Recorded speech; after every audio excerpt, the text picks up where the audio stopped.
Hi there, my name is Courtney Kurtz, and I'm a fifth grade teacher at a school in which 25% of students are not white. 37% of students come from economically disadvantaged homes. 20% of students are students with disabilities, and 12% of students are English language learners.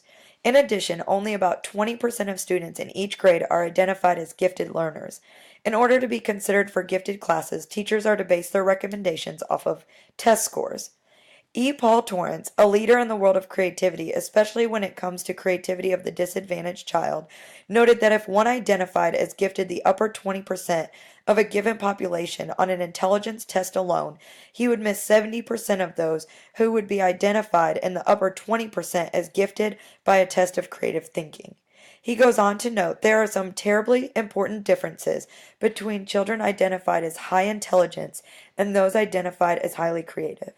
It is clear that our school needs creativity training for teachers so that we do not miss those 70% that Torrance says we are oppressing without even knowing. Our training needs to focus on the identification process, which would include the learning of the creative positives and what creativity looks like for the disadvantaged child. In addition, our training needs to include resources in order for us to practice creative and gifted teaching using the creative positives.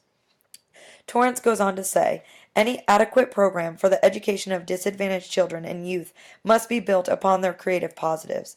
Teachers need to adopt positive, favorable, and realistic attitudes concerning disadvantaged children in order to build positive relationships and to see success. In order to do so, we need proper training from those who practice such values on a daily basis. Please consider my request in order to create a learning environment in which all gifted and creative children can succeed.